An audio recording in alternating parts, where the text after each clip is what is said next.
Graças a Deus. Meus irmãos em Cristo Jesus, a paz do Senhor. Amém. Amém.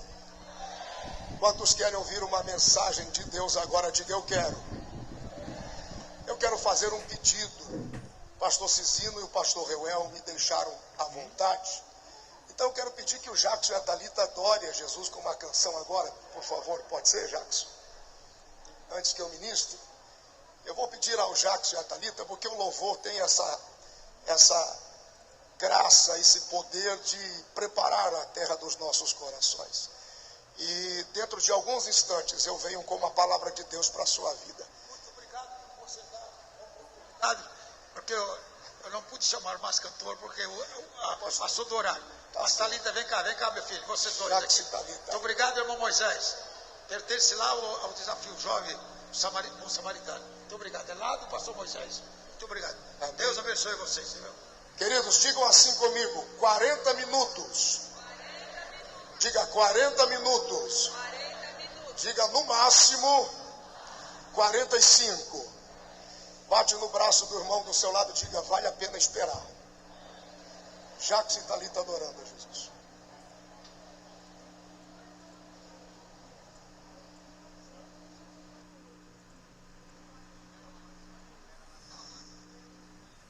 Aí, glória a Deus, glória a Deus. Ei, irmãos, glória a Deus. Glória 12, pode soltar. Alguém veio gritar aqui essa noite?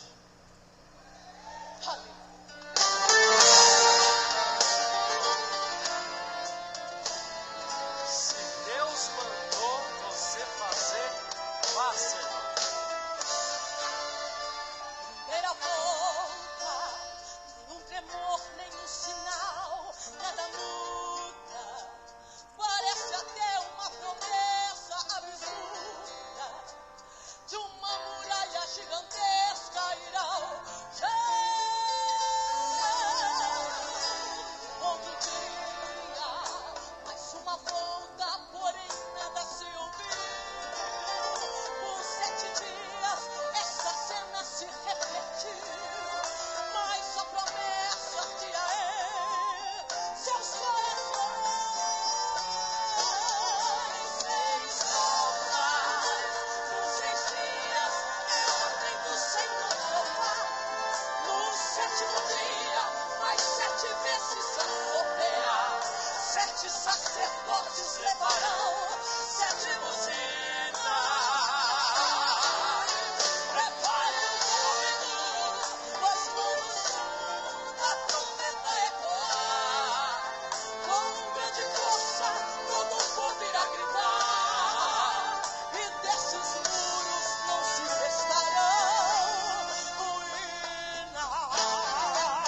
7º dia, e lá estava todo o povo a rodear. Talvez, quem sabe, já cansado de andar, mas eram movidos pela obediência, sai pela fé. Em um final, quando o som da trombeta ecoou, com grande força todo Israel gritou, e a muralha não conseguiu ficar de pé. Pegou o mistério? Pegou o mistério? Grita Israel que a muralha vai cair, grita Israel que a muralha vai cair. Vai! Grita Israel que a muralha vai cair, grita Israel que a muralha vai cair. Grita, não tem muralha que resista, se o povo correr, ela pode ser grande, pode ser forte, mas vai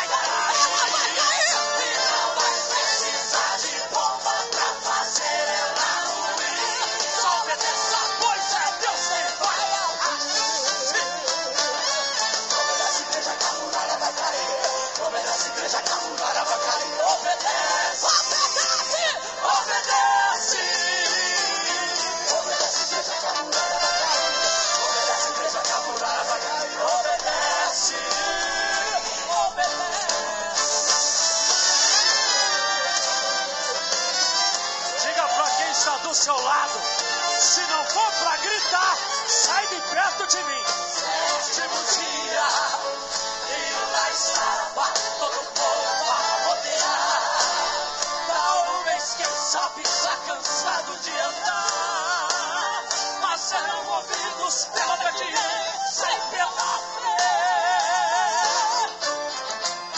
E no final, quando o som da trombeta ecoou, com grande força todo Israel gritou, e a muralha não... Levante a sua mão lá em cima, levante ela. Levante, levante, levante. Solta o grito, Israel! Grita Israel que a muralha vai cair. Grita Israel que a muralha vai cair. Grita!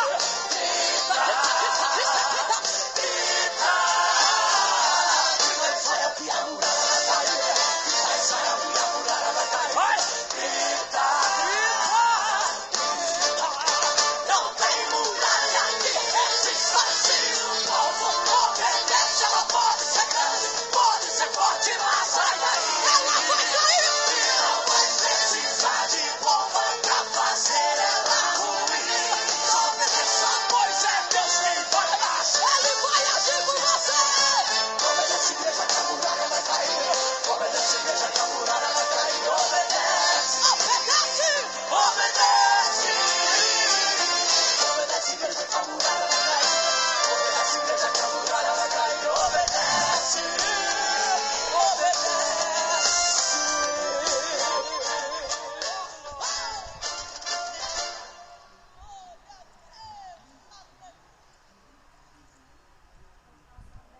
Graças a Deus. Deus seja louvado. Quantos podem estar em pé comigo para lermos a palavra de Deus? Por favor. Tome a sua Bíblia nas mãos. Se você pode. E abra comigo o Evangelho de Jesus Cristo conforme escreveu João. Evangelho de Jesus Cristo conforme escreveu João, capítulo de número 1. João, Evangelho, capítulo de número 1. E vamos destacar alguns versículos, iniciando no primeiro. Quem encontrou com um sinal, diga amém. No princípio era o Verbo, e o Verbo estava com Deus, e o Verbo era Deus. Ele estava no princípio com Deus. Todas as coisas foram feitas por Ele, e sem Ele, nada do que foi feito se fez. Nele estava a vida, e a vida era a luz dos homens. Versículo 10. Estava no mundo, e o mundo foi feito por ele, e o mundo não o conheceu. Veio para o que era seu, e os seus não o receberam. Mas a todos quantos o receberam, deu-lhes o poder de serem feitos filhos de Deus, aos que creem no seu nome, os quais não nasceram do sangue, nem da vontade da carne, nem da vontade do homem, mas de Deus. Quantos podem dizer amém? Antes de você se assentar, diga a pelo menos 2 pessoas assim: obrigado por você fazer parte da minha vida esta noite. Faça isso. Antes de você se assentar, diga a pelo menos 2 pessoas: obrigado por você fazer parte da minha vida esta noite.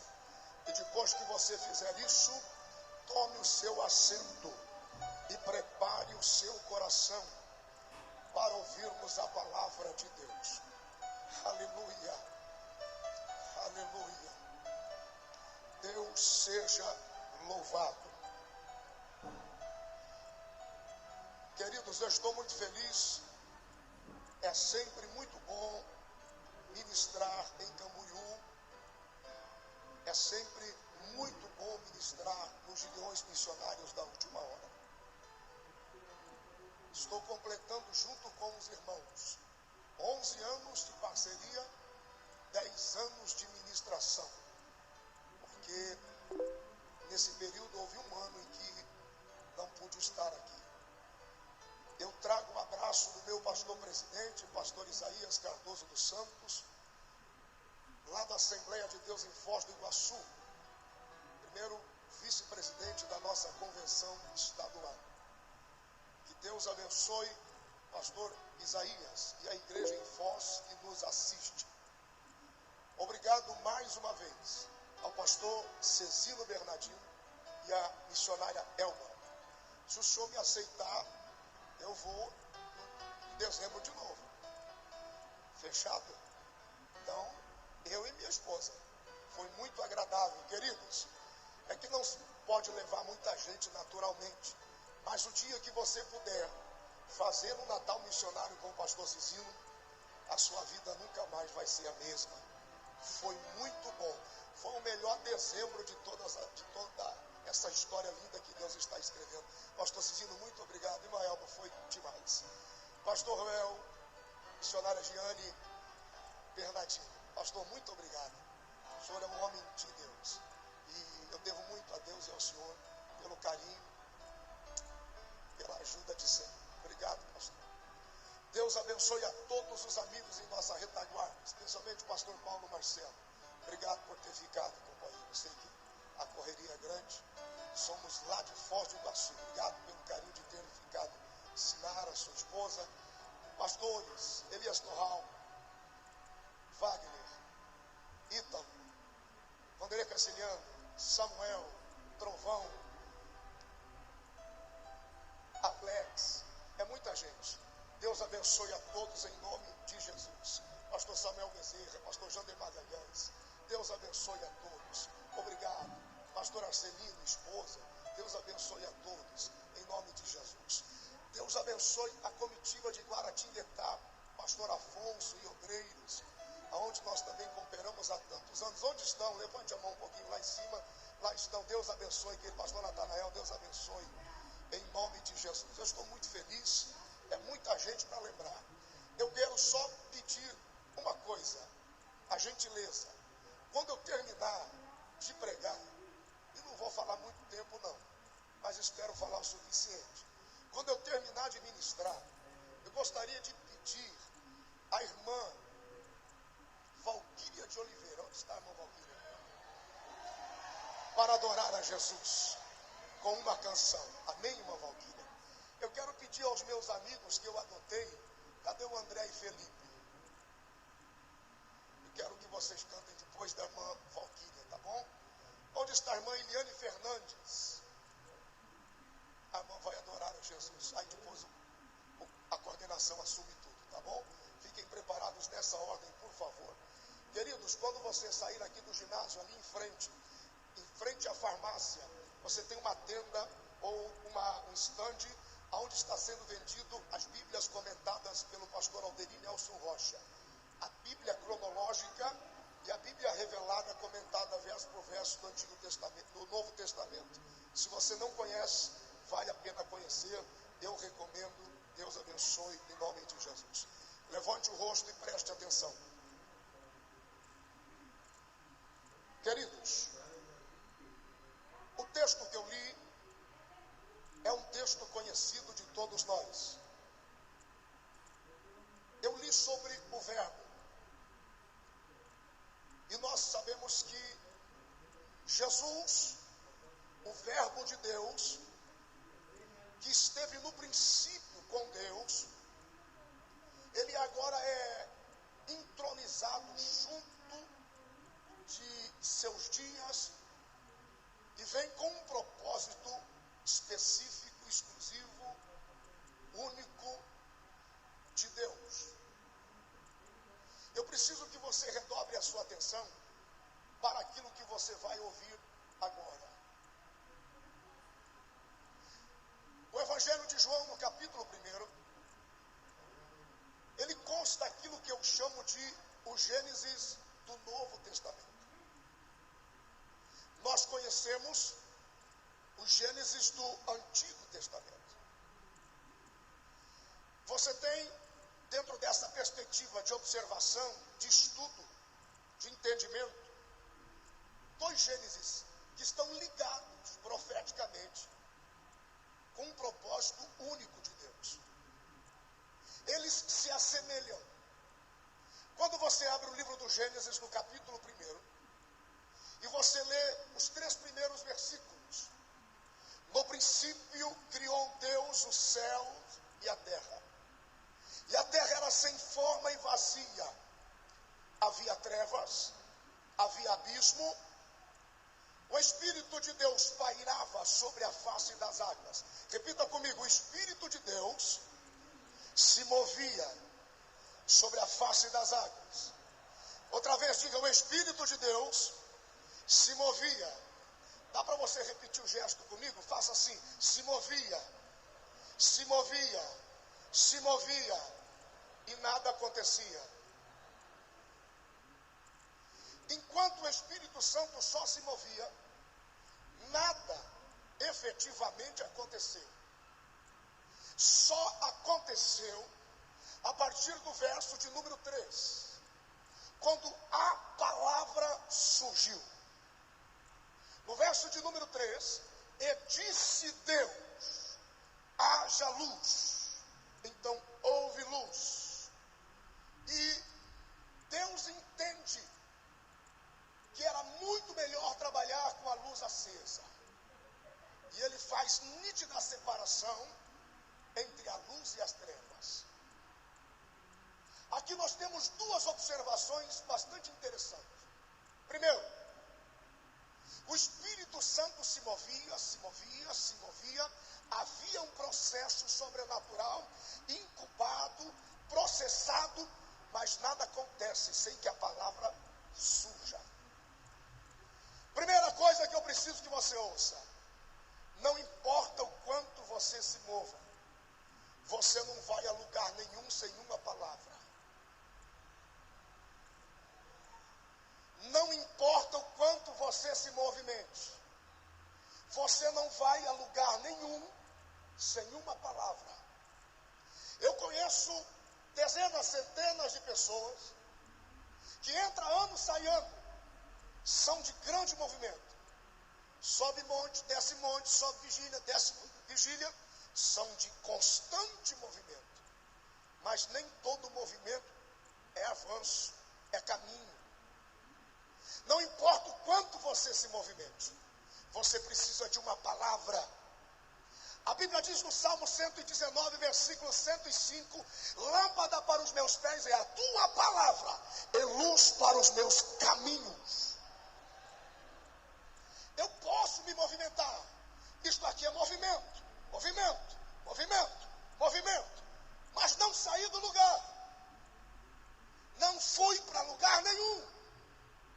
Você pode até se movimentar, mas você precisa de uma orientação. Você tem que estar debaixo de uma palavra. Você tem que ter luz. Por quê? Porque até Deus entendeu que antes de começar a trabalhar, é melhor acender a luz. Até Deus entendeu que é melhor trabalhar com a luz acesa. Deus não fez nada sem antes acender a luz. Clareza, visão, foco, verdade, justiça, significado, direção, constância. Eu estou enxergando, eu estou vendo. Antes de qualquer movimento, você precisa acender a luz. Porque as pessoas que estão à sua volta precisam entender, eles querem entender o que é que você está fazendo. Quando você acende a luz, você consegue definir as coisas. Você tem discernimento. Você sabe aonde está pisando. Você sabe que direção você está tomando. A luz que nós absorvemos aqui nesta hora, a luz da palavra. A esposa olha para o marido e espera que ele acende a luz no relacionamento. Porque a esposa olha para ele e diz: eu não sei para onde você está nos levando. Os filhos olham para os pais e esperam que os pais acendam uma luz dentro de casa. E eles perguntam: aonde nós vamos parar? A igreja precisa que o seu líder tenha sempre a luz da palavra à mão, para que quando eles olharem para o líder, eles possam dizer: sabemos para onde ele vai, porque ninguém segue um homem que não sabe para onde vai. Às vezes, quando nós não somos muito bem assimilados em todo o nosso propósito geral, é porque a luz está ofuscada ou quase nada acesa. Então, quando as pessoas olham para nós, o que está acontecendo? Parece que eu estou com dificuldade de ter respaldo. Por que eu não sou efetivamente, automaticamente correspondido? Por que eu não consigo uma colheita imediata de tudo aquilo que eu apresento? Porque se as pessoas não entendem quem você é e nem o que você está fazendo, eles não vão te seguir. Eles não vão estar com você. Esses últimos 15 anos têm sido os melhores 15 anos da minha vida. Esses últimos 11 anos, debaixo da bênção do pastor Cicino, do pastor Reuel, têm sido os melhores anos de toda a minha vida. Os últimos 3 anos, o ano passado, eu não tenho como agradecer. Me faltam palavras. No meu período de oração às madrugadas, eu só sei chorar e dizer muito obrigado, muito obrigado. É comum encontrar o meu filho mais velho pela manhã, tocando as paredes da nossa casa, e ele diz assim: Deus, que a mesma unção que tu deste ao meu pai, derrama sobre mim também, para que não me falte nada. Pastor Cicino, depois de dezembro do Natal Missionário, foi o melhor janeiro de toda a minha vida missionária. Foi uma coisa impressionante. E o que eu mais me sensibilizo e choro é que quando eu termino de pregar e eu estou atendendo as pessoas nos materiais, é comum eu ouvir: obrigado, pastor, agora eu entendi. O que eu mais ouço é: muito obrigado, agora eu entendi. Agora eu entendi. Eu preciso que você entenda uma coisa neste congresso: a colheita não está concluída, a obra não está encerrada. O avanço de missões é já, é agora.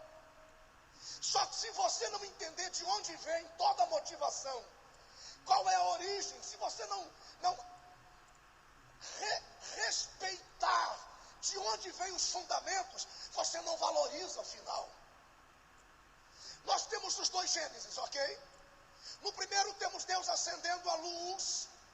No segundo nós também temos a luz, que agora é Cristo. Os 2 Gênesis começam com um princípio. Os 2 Gênesis são transformados pelo poder da palavra. A palavra do Gênesis que nós conhecemos traz luz.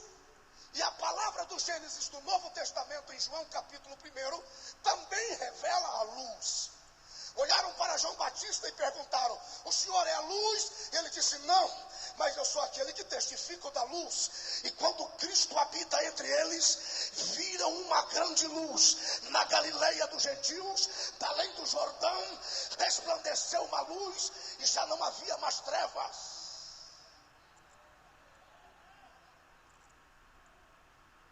Preste atenção no que vou dizer. Deus permitiu que a sua história fosse dividida em 2 tempos. Deus permitiu que a sua história fosse dividida em 2 tempos. A uma ele chamou de velho, a outra ele chamou de novo. Se até Deus entendeu que o novo é melhor, por que a gente insiste em eternizar o passado?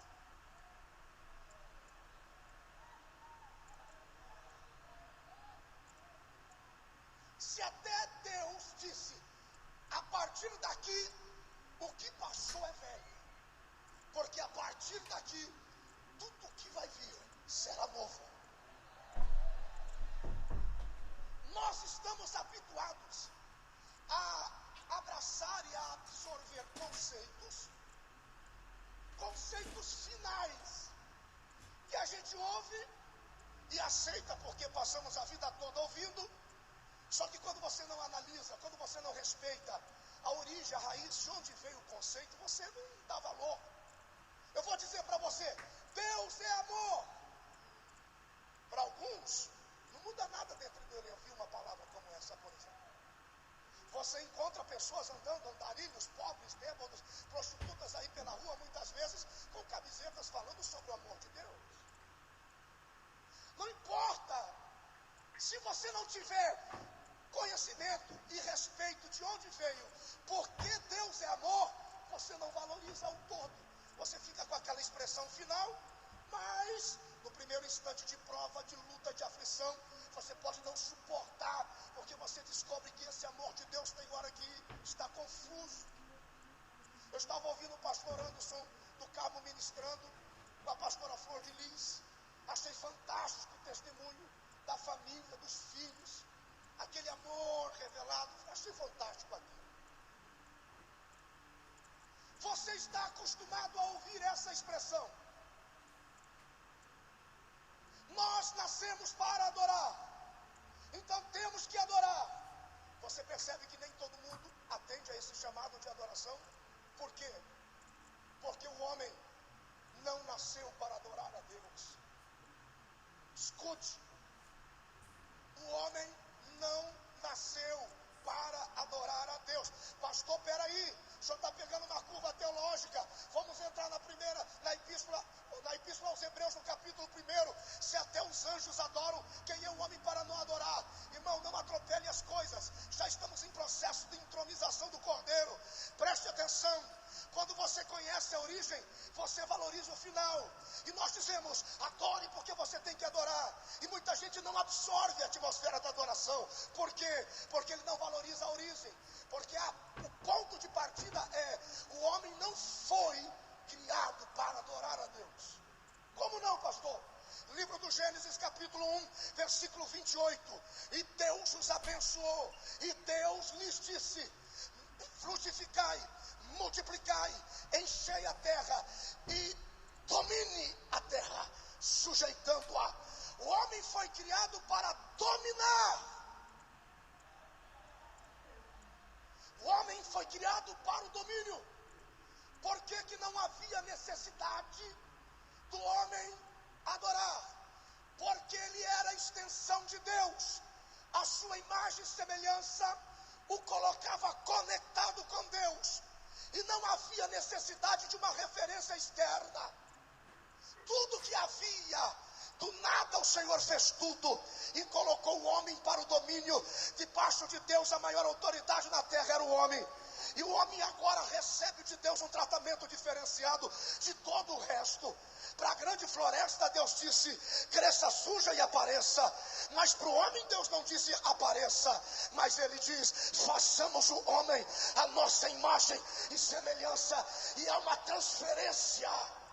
Esse homem se torna extensão de Deus. O princípio de unidade, me ouçam. O princípio de unidade, segundo Deus, nós somos extensão um do outro, e nada em você me causa estranheza. Preste atenção. O princípio de unidade, segundo Deus, nós somos extensão um do outro, e nada em você me causa estranheza, porque somos a mesma coisa, o mesmo corpo. Não importa se o dedo está mais adiante do corpo, mas ele não irá mais adiante do que isso se as pernas não forem. E não importa o quanto as pernas andem, o dedo fará parte do todo, porque somos todos juntos o mesmo corpo, e Cristo é o cabeça da igreja. Extensão um do outro, nada em você me causa estranheza. Aonde é que a confusão começa? Quando o homem peca, quando o homem cai, quando ele rompe com Deus, ele se distancia, quebra-se o vínculo da unidade como extensão. E Paulo escreve aos Romanos, no capítulo 3, no versículo 23, porque todos pecaram e destituídos estão da glória de Deus. Uma vez em queda, Deus agora aparece no jardim e pergunta onde é que o homem estava. E o homem diz, estou escondido. E Deus diz, mas você nunca precisou se esconder? Por que você está escondido agora? Não porque eu estou nu, mas você sempre esteve nu diante de mim. E isso nunca nos causou separação. Eu nunca me incomodei. Eu nunca o repreendi por isso. Então, quando ele diz, estou nu e me escondi, Deus pergunta nas entrelinhas, quem foi que te ensinou que a palavra nu deve te separar de mim? Ele diz, a mulher que me deste. E a mulher diz, o diabo. A obra de Satanás é pegar a verdade de Deus, invertê-la para produzir um engano. Bem falou o pastor Elias Torralba agora à tarde. Ele pega a verdade, distorce, engana, manipula, diminui seu valor para confundir o homem. Já vou chegar mais longe um pouco. Preste atenção. O homem agora está separado de Deus. Quando eu e você estamos distanciados, porque o nosso vocabulário nos separa, o diabo está influenciando nosso relacionamento. O diabo, ele tem a estratégia, ele usa do engano, ele te convence. Quando ele chega para o homem e diz, quando ele engana o casal no Éden, vocês podem ser semelhante a ele. Não precisava, já eram. Ele sempre usa uma verdade, mas tira o tom dela e produz um engano. Vocês podem ser semelhantes a ele. Não tinham por que desejar ser semelhante a ele. Eles já eram imagem e semelhança, e havia uma extensão de Deus. Quando alguém está pregando aqui e você está sentado aí embaixo, enquanto um prega, todo o corpo está pregando. Enquanto um canta, todo o corpo está cantando. Enquanto um ministra, todo o corpo está ministrando. Mas quando alguém prega e lá embaixo você ouve uma voz assim, você prega melhor, você sabe disso, né?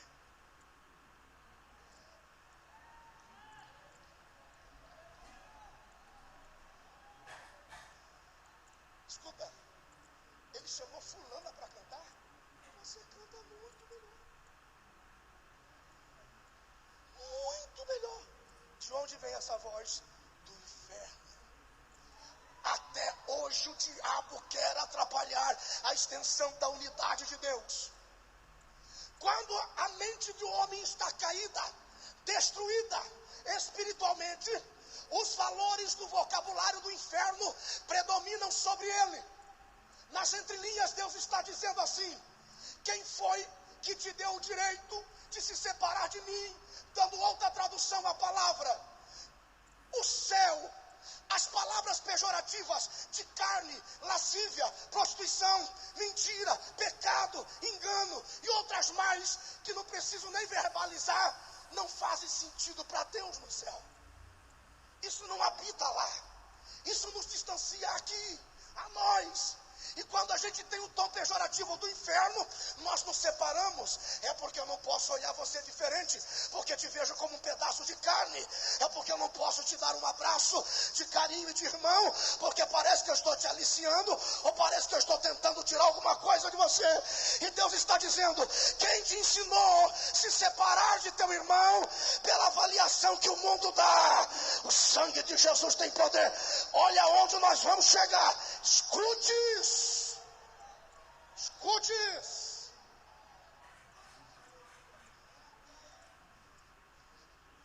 Rapaz, tem uma irmãzinha ali que eu vou te falar, viu? E aquele rapazinho com o peito de pomba ali? Ai, me dá um negócio. E Deus pergunta para você, quem te ensinou esse vocabulário? Da onde você tirou esse significado de separação? Escute, a origem de todas as coisas. O homem não foi feito para adorar, mas depois que ele cai e peca, ele agora é obrigado a adorar a Deus. Porque a palavra adoração também significa me devolva, me leva de volta, me coloca naquele lugar que o Senhor criou para mim.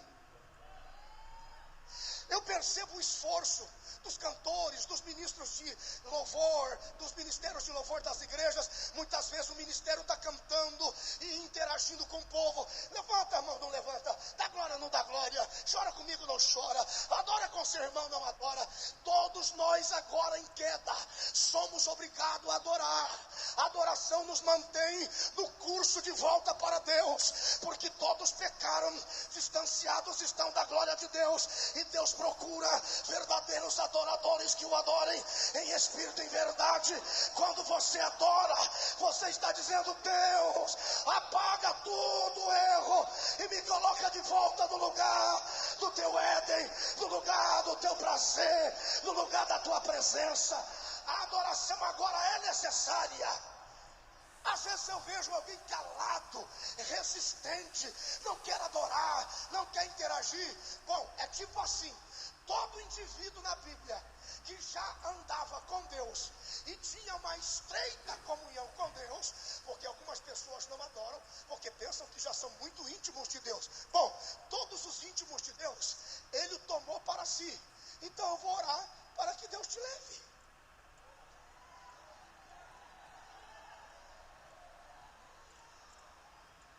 Porque enquanto estivermos aqui, precisamos adorar, adorar, adorar. Me toma de volta, me aceita, me ajuda, me recebe, me alcança, me cura, me sara, me coloca nos teus braços outra vez. Quantos adoradores temos aqui? Entenda esta palavra até agora.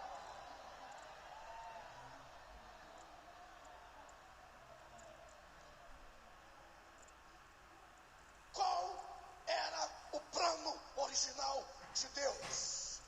E aqui vai. Deus não criou o homem para o levar para o céu. Preste atenção e me ouça. Nós temos que ir para o céu, irmão. Quem quer ir para o céu? Eu vou. Você não sabe de onde vem a história. Você não sabe de onde tem o início. Deus não criou o homem para o levar para o céu. O projeto de Deus sempre foi expandir o céu na terra. Deus olha para a terra e a vê em um caos, destruída, sem forma, vazia, sem vida. Deus olha para a terra e diz: eu vou colocar na terra tudo aquilo que há no céu: delícias, gozo, alegria, paz, abundância de dias, vida, prosperidade, riqueza, domínio, controle, louvor, poder, presença. O melhor, vou encher essa terra. Essa terra vai ter coisa boa para os olhos. Essa terra vai ter coisa boa para encher a barriga. Essa terra vai ter sonhos. Essa terra vai ter honra e doutrina de temor e obediência. Eu farei desta terra um pedaço do céu e colocarei esse homem para ser cheio da minha presença nela. Deus não disse para o homem: fique alguns dias aí e depois eu te levo embora. Não, Deus foi enfático: fique aqui, lavre e cuide. Isso aqui é só o começo. Se você cuidar e manter, você vai ter 1000 vezes isso aqui. Só lave e cuide, e você vai ver isso aqui ser multiplicado, amplificado na sua vida. Até aqui tudo bem, diga graças a Deus. Até o final desta noite você vai ter uma surpresa. Quando você vai à escola, na matéria de história, você estuda sobre colonização. Quando você estuda sobre colonização, você aprende que um determinado reino, com poder e com condições, ele foca um determinado território, um espaço geográfico, e decide expandir sobre aquele território o seu governo, o seu domínio. Dá-se início à colonização. Uma colonização, ela só é efetiva e ela só é perfeita se toda a cultura do reino dominante, se toda a cultura do reino de poder conseguir imprimir nos indivíduos daquele território o formato de governo, a língua, a cultura, o pensamento e a Constituição Federal, o conjunto de leis daquele reino. Preste atenção, essa é a parte chata, mas é necessário para entender a outra. Brasil foi colônia de Portugal muitos anos. Se não houvesse mudança, até hoje nós estaríamos falando com português de Portugal. Nós somos portugueses de Portugal e a colônia de Brasil, a bandeira era de Portugal, o governo era de Portugal, o postãozinho era de Belém, a roupa era de Portugal, tudo vinha de Portugal. Tudo tinha que ser igual de Portugal, porque era a cultura de Portugal. A cultura só é legal e absolutamente confirmada na sua expansão de domínio quando tudo é absorvido. O jeito de falar, o jeito de pensar, o jeito de agir, o jeito de viver é cultura. O bem mais valioso de uma nação é a sua cultura. Vou frequentemente a Guiana Francesa, Suriname, aqui. Abraço ao pastor Gilmar e aos irmãos da Guiana Francesa. A Guiana Francesa tem um bom número de amapaenses, amazonenses, paraenses, tem alguns asiáticos, mas praticamente 70%, 80% da Guiana Francesa são de negros angolanos. Pergunte para eles se eles aceitam ser chamados de negros angolanos. Eles não aceitam, eles dizem que são cidadãos franceses. Por causa da força da cultura. Eles têm que falar francês, têm que almoçar como francês, o carro é francês, a escola é francesa, a universidade é francesa. Se tem um problema para resolver, eles não passam de Iapoque, eles pegam um avião e vão para Paris resolver, porque é a força, o governo, o domínio, a língua, a cultura é da França.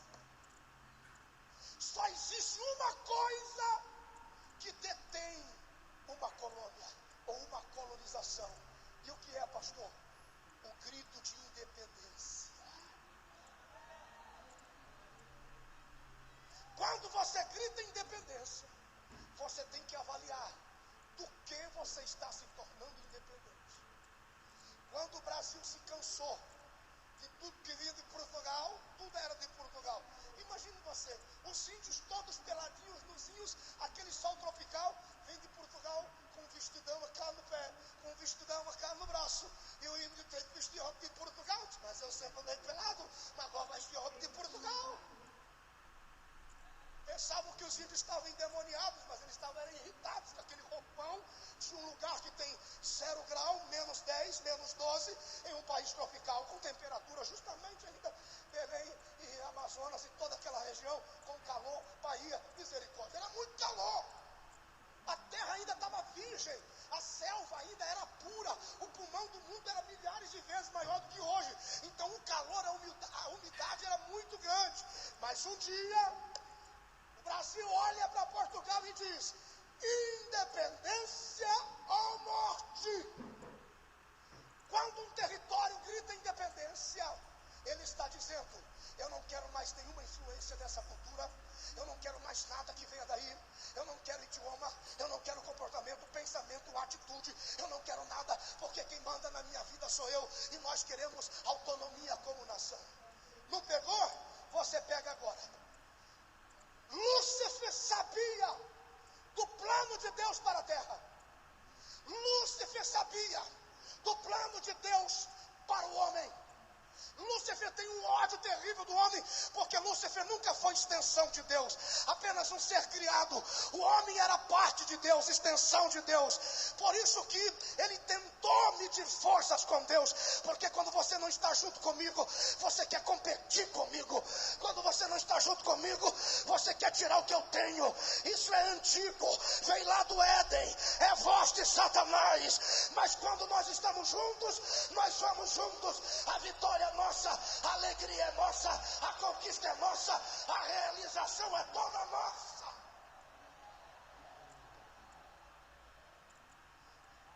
Lúcifer, sabendo disso, desce, está em queda, vai no ouvido do homem e diz: você pode ser igual a Deus, Você pode ser semelhante a ele. Você não depende dele. O que o homem faz? A queda do homem, pastor Cícero, no Éden. O homem gritou independência de Deus. Significa que quando o homem cai, ele diz: não quero mais nada aí de cima. Não quero cultura, não quero palavra, não quero cobertura, não quero proteção, não quero idioma, eu não quero nada. Independência ou morte. Deus diz: então a responsabilidade agora é sua. O homem diz, preste atenção, não quero mais nada, nada dessa cultura. Ele rompe com Deus e se torna independente. Quando uma colonização é interrompida por causa do grito de independência, a colonização se retira, a influência do governo vai embora e o governador também vai embora. Quem era o governo de Deus? O Espírito Santo.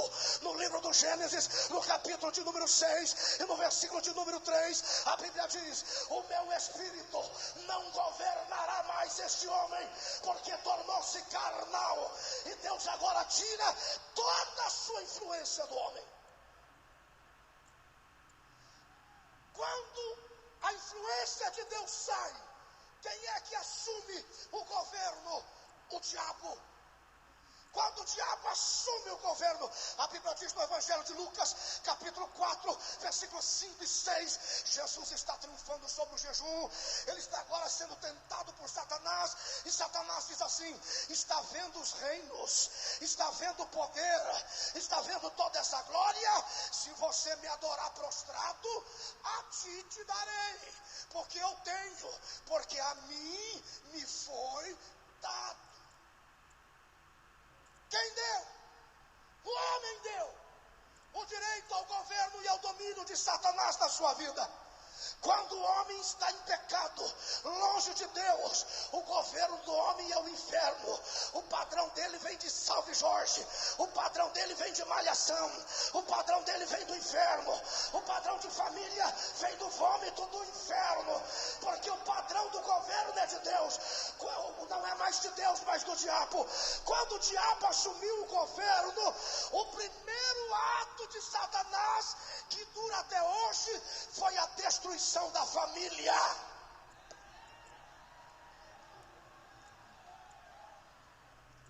Quando Satanás assume o controle, ele começa um plano para destruir casais, para destruir filhos, para destruir filhas, para destruir a casa. E ele vai reduzindo o homem a um nível tão baixo que o homem começa a se interessar por animais sexualmente. O homem vai descendo a um nível tão baixo que as filhas eram estupradas por seus pais, violentadas por seus irmãos. Há um escárnio, há uma desgraça dominando a terra.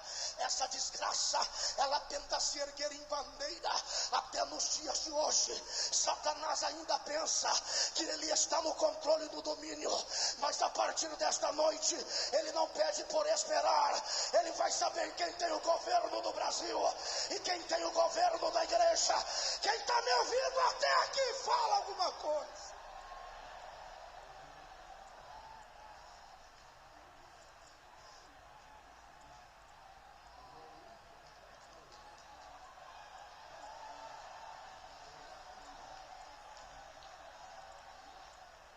Satanás quer destruir seu casamento. Satanás quer destruir os seus filhos. Ele sabe que a família é a célula máter de toda a sociedade. Sem família não tem sociedade. Sem sociedade não tem igreja. Ele olha para Jesus e diz: vem comigo destruir a igreja. E Jesus diz: rapaz, não só de pão viverá o homem, mas a minha igreja viverá pela palavra.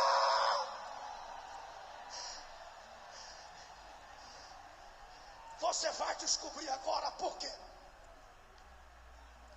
Por quê? Por que Jesus não disse assim: não só de pão viverá o homem, mas de muita oração? Jesus não disse isso. Por que Jesus não disse assim: não só de pão viverá o homem, mas de muito jejum. Não disse isso. Nem só de pão viverá o homem, mas de muita guerra convencional. Jairão não disse isso. Nem só de pão viverá o homem, mas de toda a palavra. E disse Deus, palavra, haja luz. E no princípio era o verbo, mas agora o verbo habitava entre nós. O segredo está na palavra. O segredo está na palavra. O segredo está na palavra.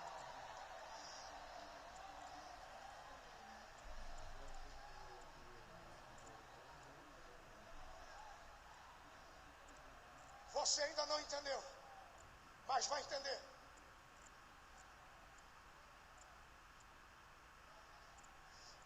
O Espírito de Deus deixa o homem tornou-se carnal.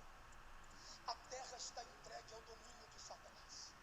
Ele quer destruir os casais, os filhos, as filhas, a família, reduzi-los a um nível mais baixo do que um animal. Deus olha do céu e não intervém mais. Existe uma insistência, porque o projeto da colonização e do avanço, pastor Carceriano, não deixou de ser em todo destituído. Mas Deus disse assim, ó, eu quis fazer uma terra boa aqui, vocês não quiseram. Então, tem uma terrazinha lá na frente que mana leite e mel. Eu já tinha feito ela aqui, vocês não quiseram. Bom, se vocês quiserem continuar o projeto de colonização, vocês têm que alcançar Canaã. Só que é o seguinte, vai morrer gente pra caramba. Eu quis fazer com vida, vocês escolheram pela morte.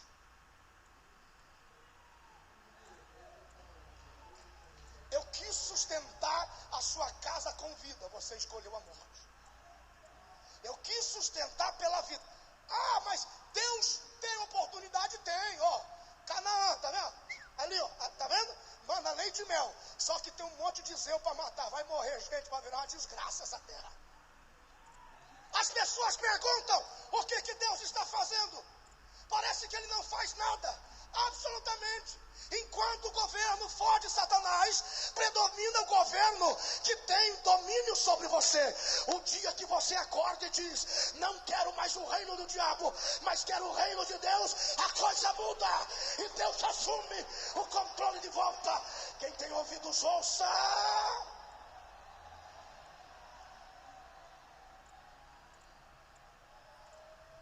Por que nós pregamos? Por que nós evangelizamos? Por que nós fazemos missões? Para dizer às pessoas, saia do reino do diabo, venha para o reino de Deus. Saia do reino do diabo, venha para o reino de Deus. Quantos aqui entendem o que eu falo?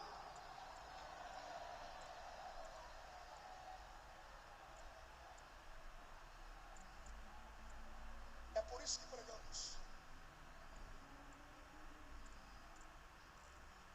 Se você pega o Antigo Testamento, se você, alguns não gostam quando eu falo assim, mas com todo respeito, se você espreme o Antigo Testamento, cai feto. Você ouve grito de grávida morta pela espada. Você ouve o grito de inocentes. E até hoje, a comunidade que critica Deus, pastor Reuel, diz assim, por que Deus matou tanta gente? Deus não matou nada. Havia um governo de Deus. O governo de Deus saiu. Por quê? Porque o homem sem o governo de Deus, que é o Espírito Santo, ele mata a própria família.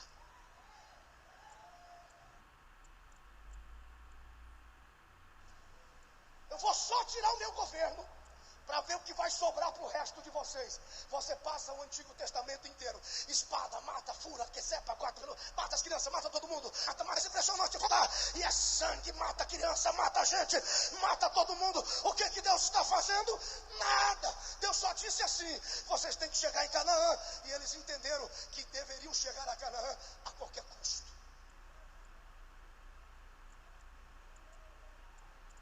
Quando chegamos em Malaquias, Deus olha para a história do Antigo e diz, chega, basta, senão vai morrer todo mundo. Antigo Testamento continua e o Novo não existe. Ai de nós. Nós temos um período interbíblico, pastor Cecílio, e temos um silêncio agora. E Deus decide não falar nesse tempo. Quando Deus fala, Deus não disse assim: pegue a espada, que a segunda etapa da luta vai começar. Não. Pegue bombas, pegue armas nucleares, vamos tomar essa terra, custe o que custar. Não. Deus retorna no princípio, como foi no Gênesis. E novamente Deus diz: no princípio era o verbo, e agora vai ser de novo.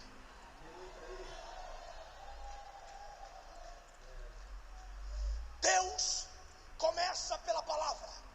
Deus recomeça pela palavra.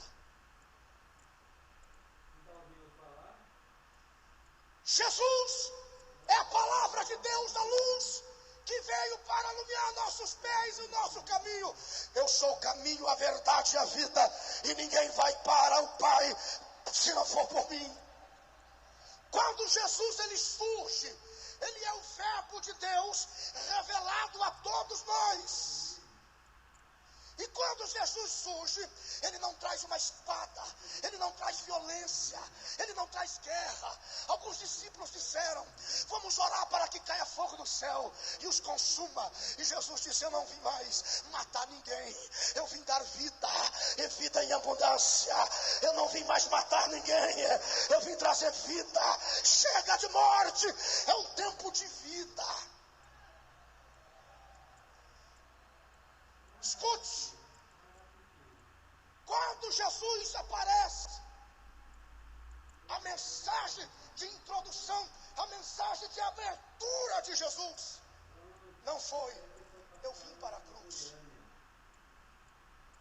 Ele trata da cruz, à medida que, ao longo da história, o sacrifício se desenrola, instrumentos de propósito do Pai. Devemos lembrar que mesmo sendo Deus, não teve por usurpação de ser igual a Deus, mas se esvaziou. Significa que Jesus vivia cada dia o seu mal, sem qualquer controle do futuro.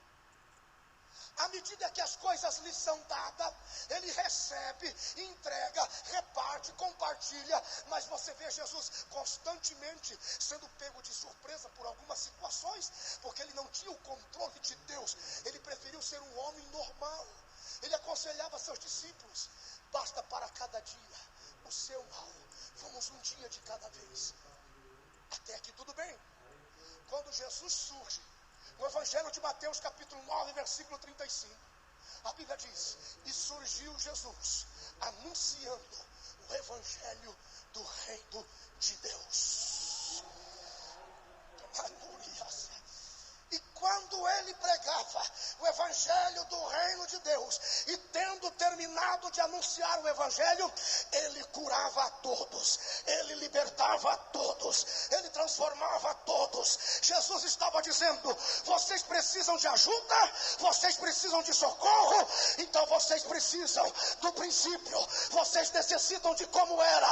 Assim que o reino de Deus vier em vocês, recebam a cura, recebam a vida, recebam a libertação, porque o reino de Deus é gozo, paz e alegria.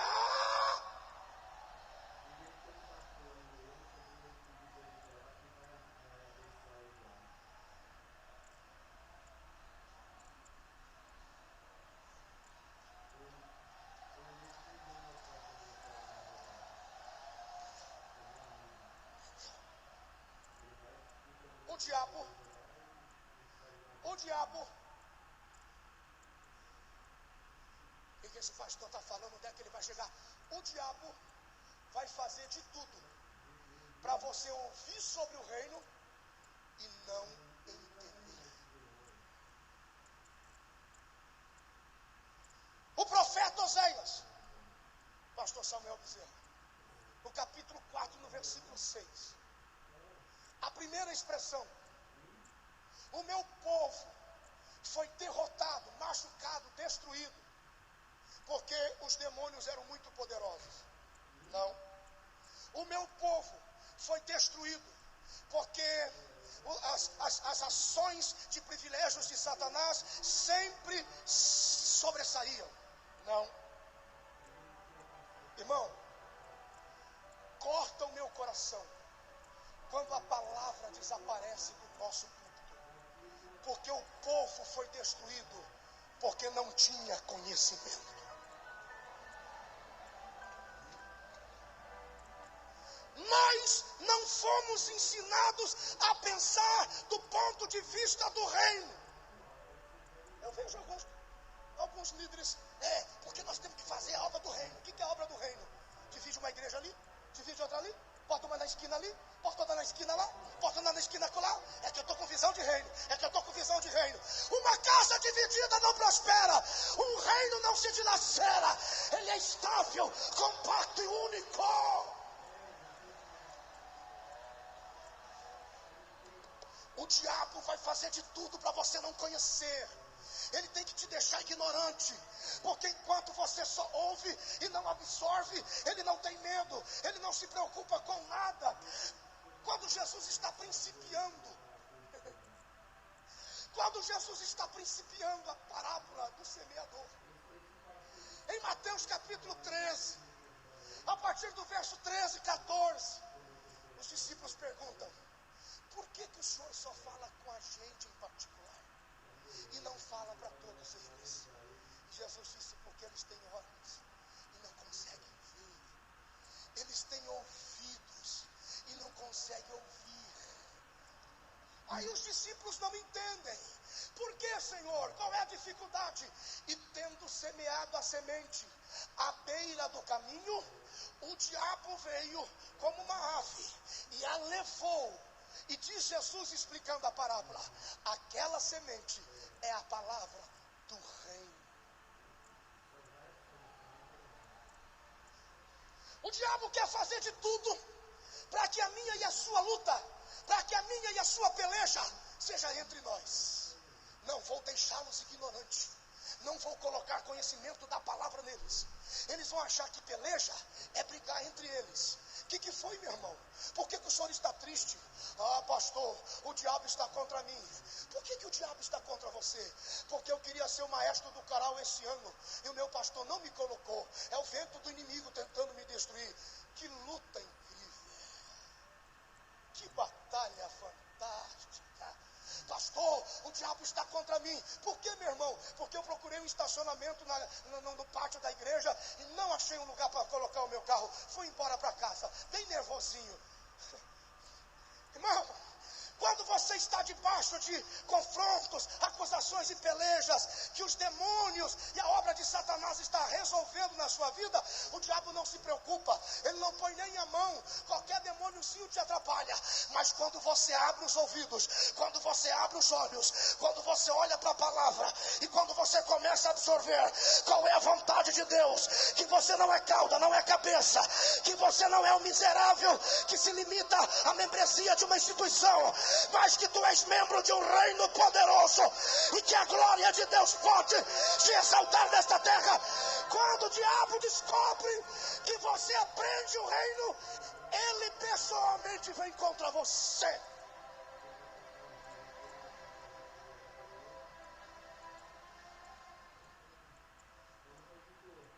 Marcelo, pastor Paulo Marcelo, quanto mais nós nos aproximamos do êxito do reino, por que as lutas aumentam? Porque agora já não é mais demônio que incomoda a gente, é o próprio Satanás que quer nos parar. A Bíblia não diz que a semente desprezada, porque era a palavra do reino, vieram os periquitinhos levar embora, mas o próprio diabo, o próprio Satanás veio e roubou do coração das pessoas a semente que caiu nas pedras. Satanás nem se importou, porque aqueles que não têm profundidade gostam da palavra, mas não sobrevivem às provas, morrem sozinhos. Satanás não se preocupou com a semente dos espinhos, porque o diabo nem perde tempo com gente que tem pé na igreja e pé no mundo. O diabo nem se preocupou com o coração bom, porque a palavra já havia frutificado, mas ele voltou na primeira semente, porque era a palavra do reino.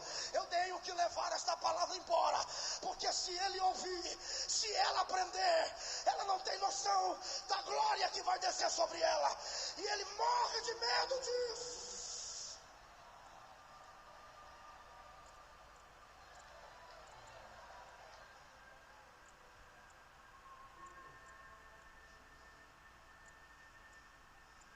começa a concluir por causa do horário. Preste atenção.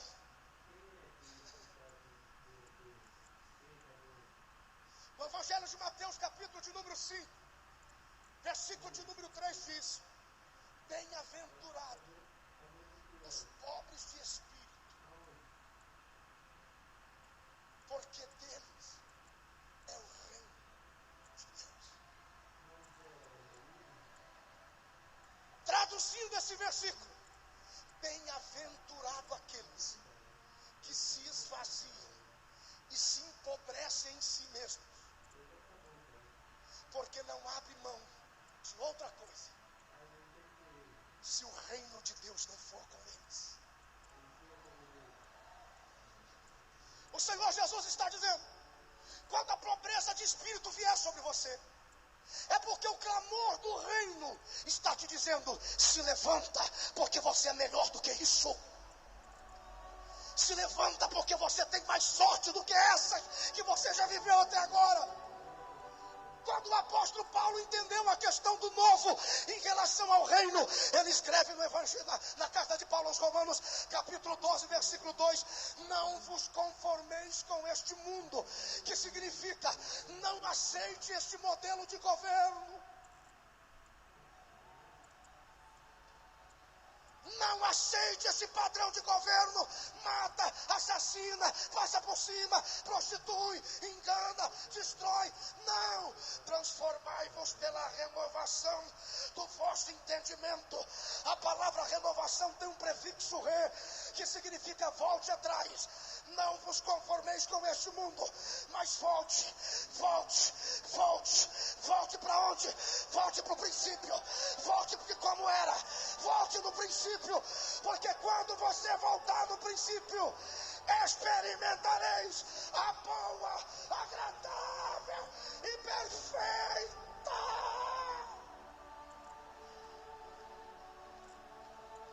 vontade de Deus por vós.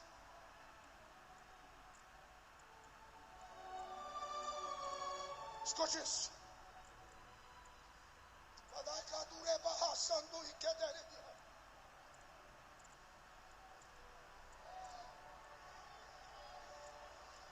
Em Mateus capítulo 11, versículo 28, Jesus diz assim: vinde a mim, todos os que estão cansados, sobrecarregados.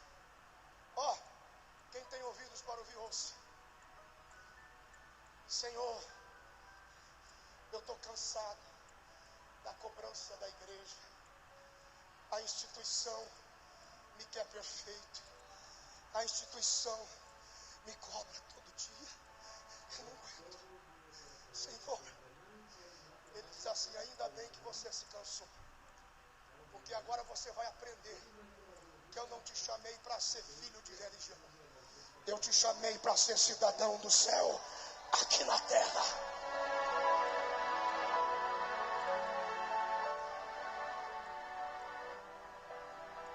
O diabo quer que a gente se canse, que a gente se fadigue.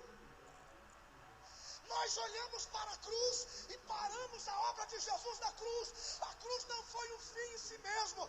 A cruz, ela foi apenas um percalço do meio. Ele ressuscita para dizer: vamos de volta para o que era antes, porque vocês dominarão esta terra com a glória daquilo que era antes.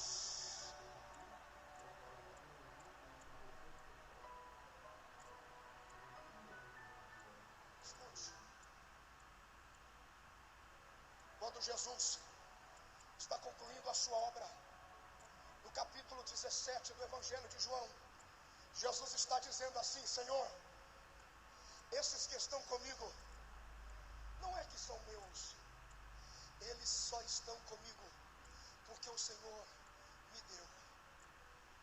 Não peço que os tire do mundo, mas que os livre do mal. Preste atenção. Quando Jesus está no Sermão do Monte e ele faz o paralelo da justiça do diabo e a justiça de Deus, os discípulos perguntam: como é que a gente sobrevive a isso? E Jesus diz: orando. Mateus capítulo 6, versículo 9. Quando orares, oreis assim: Pai nosso que está no céu, santificado seja o teu nome. E clamem, mas clamem muito: venha a nós o teu reino, e seja feita aqui na terra a tua vontade, como a tua vontade é no céu.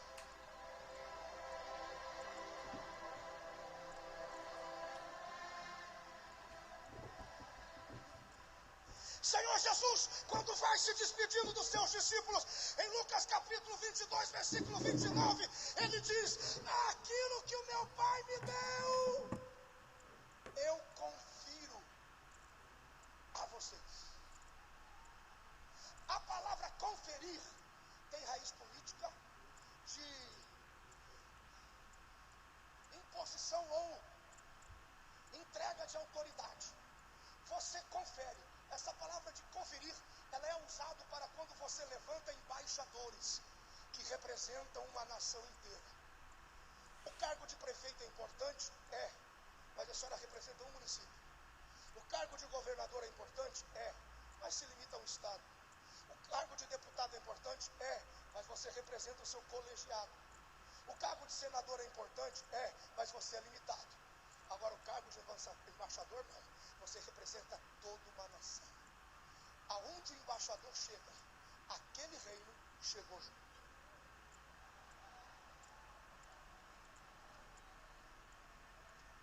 Em Mateus, capítulo de número 24, versículo 12, a Bíblia diz que Jesus, capítulo 12, versículo 24, a Bíblia diz que Jesus, ele entra no lugar e tinha um menino possuído por demônios.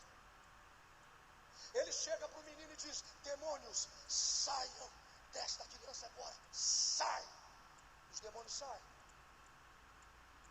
Os religiosos que viam, mas não enxergavam, ouviam, mas não entendiam, disseram: ele faz isto em nome de Beelzebul, príncipe dos demônios.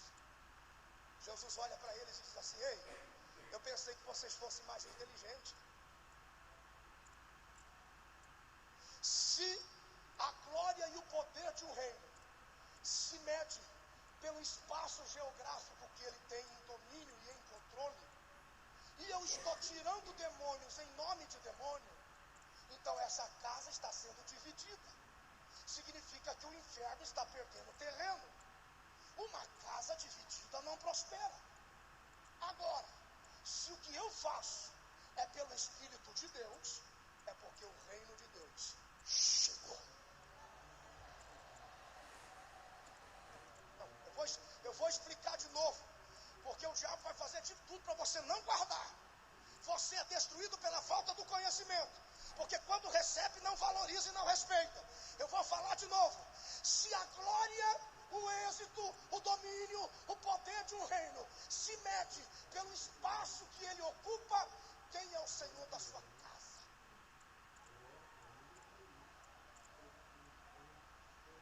Não, pastor, é que eu e o meu marido estamos aqui, mas os nossos filhos não sabemos para onde andam. Uma casa dividida não prospera. Você precisa abrir os teus ouvidos agora. Você precisa abrir, levante a mão direita. Eu vou liberar uma palavra sobre a sua vida. Se a expansão e a glória de um reino se mede pelo espaço geográfico que ele ocupa, a partir desta noite, eu e você vamos declarar o impeachment de Satanás em nossa nação brasileira. A partir desta noite, o diabo começa a perder terreno, e em cada casa e família do Brasil só terá lugar para o reino de Deus, a glória de Deus, a cura de Deus. Adore a Ele por isso. Adore a Ele por isso.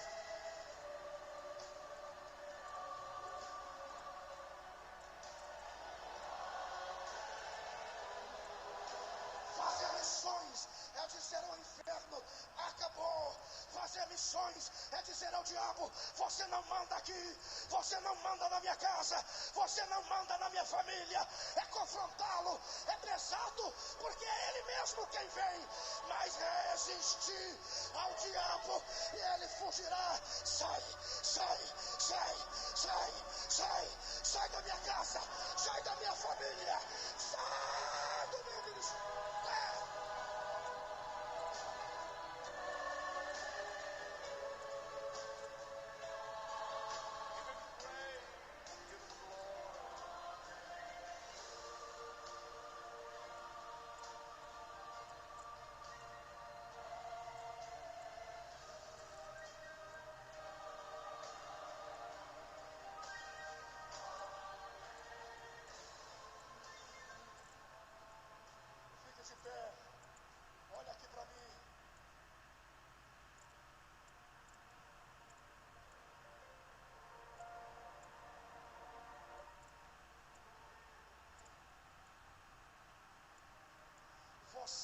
foi chamado para se limitar à membresia de uma instituição. Você é maior do que isso. Você é embaixador do céu na terra. Quando você reconhece o reino na sua vida, não é você quem persegue as bênçãos, são as bênçãos que te perseguem, são as bênçãos que te perseguem, são as bênçãos que te perseguem. Quando você não tem o reino em você, Mateus capítulo 6, a partir do versículo 30, porque estáis ansiosos? Porque estáis tão agitados? Olhe para as aves do céu, não semeiam e não colhem, e Deus cuida delas muito bem. Olhe para os lírios do campo, que não descem e não fiam, mas Deus, o vosso Pai, deu tanta glória para eles que nem Salomão jamais viu tal glória. Não estejais ansiosos por coisa alguma. Com todo respeito,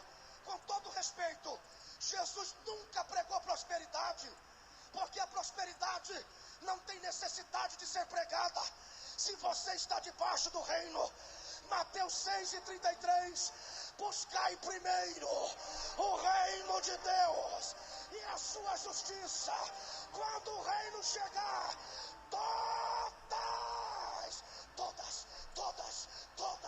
todas as demais coisas virão com o reino.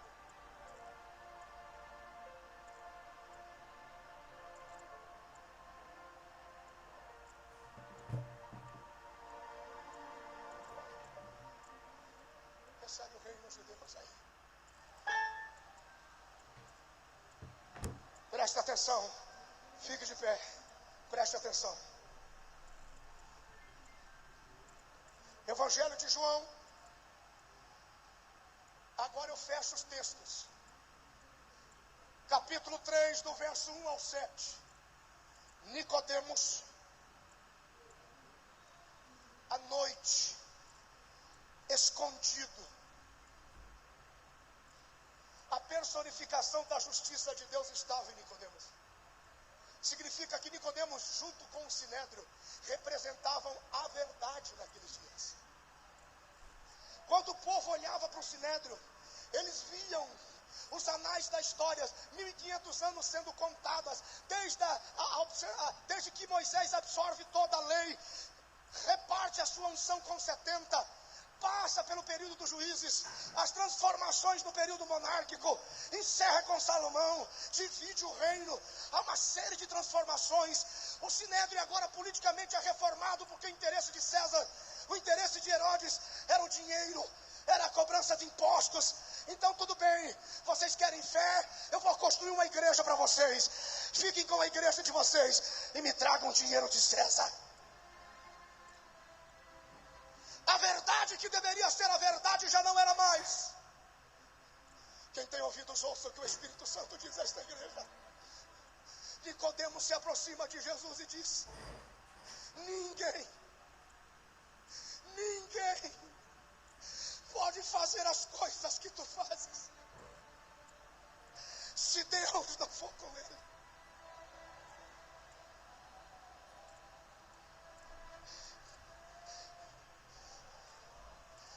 Jesus, como funciona isso? E Jesus diz para Nicodemos: você tem que nascer de novo. Você tem que nascer de novo.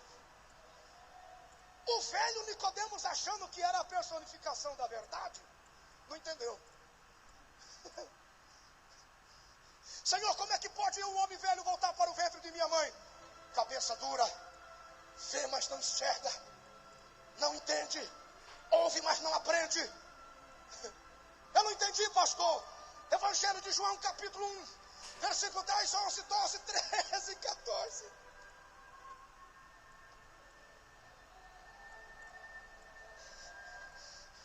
Quando Jesus diz: você tem que nascer de novo, Jesus estava dizendo: você precisa reclamar a sua cidadania. Ah, pastor Castelhano, só o senhor entendeu.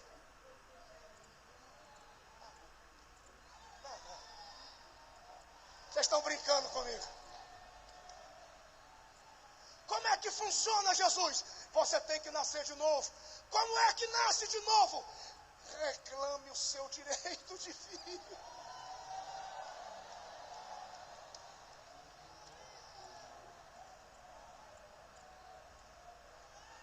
Quer ver como é que você não entendeu?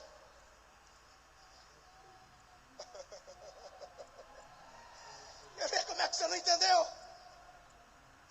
Quando você é imigrante em um país estrangeiro e você está ilegal lá, visto vencido, tem que viver se escondendo da imigração, tem medo de dirigir, pegar ônibus, não consegue ter sossego, porque você está ilegal no país. Quando você está ilegal em um país estrangeiro e você corre risco de vida, o que é que você faz?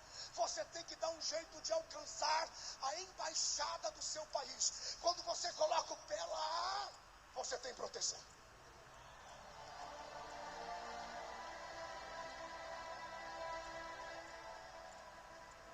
E aí você diz: eu exijo a minha cidadania e o direito do meu país. Não entendeu? Pastor, o meu pai nasceu na Umbanda. Pastor, a minha mãe era alcoólatra. Pastor, a minha família era extremamente devota a imagens da mesa de feitiçaria. Pastor, a minha vida era uma desgraça. Do que o senhor está falando? Ele veio para o que era seu, mas os seus não receberam. Mas todos os que o receberam, deu-lhes o poder de serem feitos filhos de Deus. E se você é filho dele, reclame a tua cidadania hoje.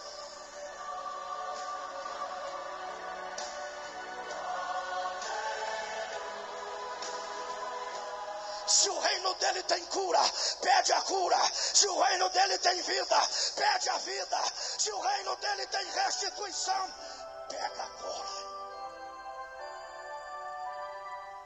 O problema é que tem muita gente com o visto vencido dentro da igreja.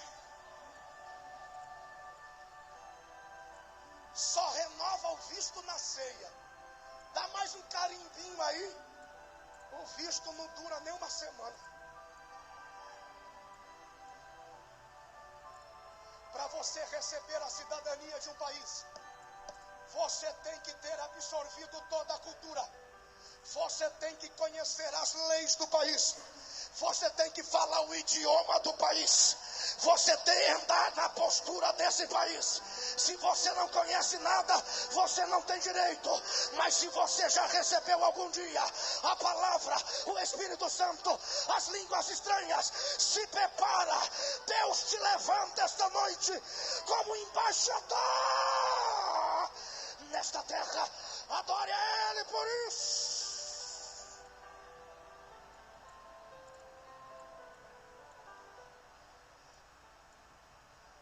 Quando você está cansado de ser perseguido, você corre para a embaixada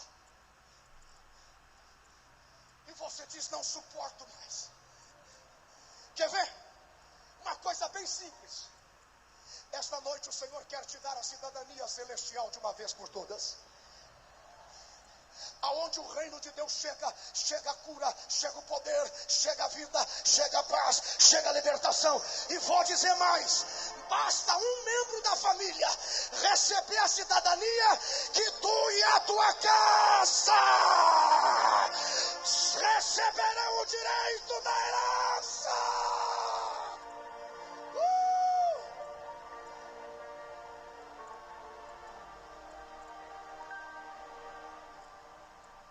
Levante a sua mão direita lá em cima. Só os espirituais. Levante a tua mão direita lá em cima. Levante o seu rosto, olhe lá para cima. E diga assim: Senhor Jesus, eu não pedi, o Senhor me deu. Não é vontade da carne, não é vontade do sangue, Não é vontade do homem, é Espírito de Deus. Foi Deus quem quis. Diga comigo: Jesus, olha aqui na minha mão o carimbo do sangue. Eu peço esta noite, me emancipa, me dá cidadania, me coloca em dia agora, aonde é a embaixada de Deus na terra, a igreja. Se você acredita que o reino de Deus está em você, você vai sair do seu lugar agora e vai vir correndo aqui diante do altar, porque toda a herança do reino virá sobre a tua vida, virá sobre a tua vida, virá sobre a tua vida. O reino tem cura, recebe cura. O reino tem salvação, recebe salvação. O reino tem milagre, prepara para o milagre. Enquanto a irmã Valquíria de Oliveira canta, sai do teu lugar e vem mais perto agora. Sai do teu lugar, tira a cadeira, é a última reunião da noite mesmo. Tira a cadeira e vem para o altar.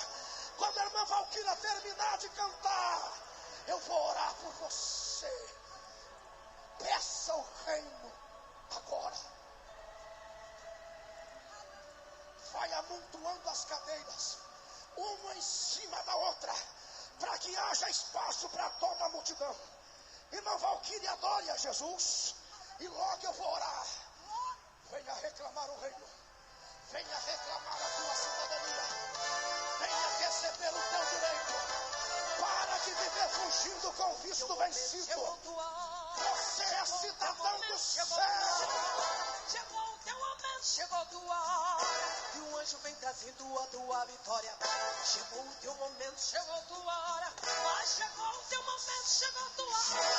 Chegou o teu momento, chegou a tua hora. Pastor Paulo Marcelo, pastor Vanderlei, vamos orar por estas pessoas. Aleluia, pastor Elias Torrado, pastor Trovão, pastor Jander. Vamos clamar, vamos clamar. Receba o reino, receba o reino, receba o reino, receba o reino.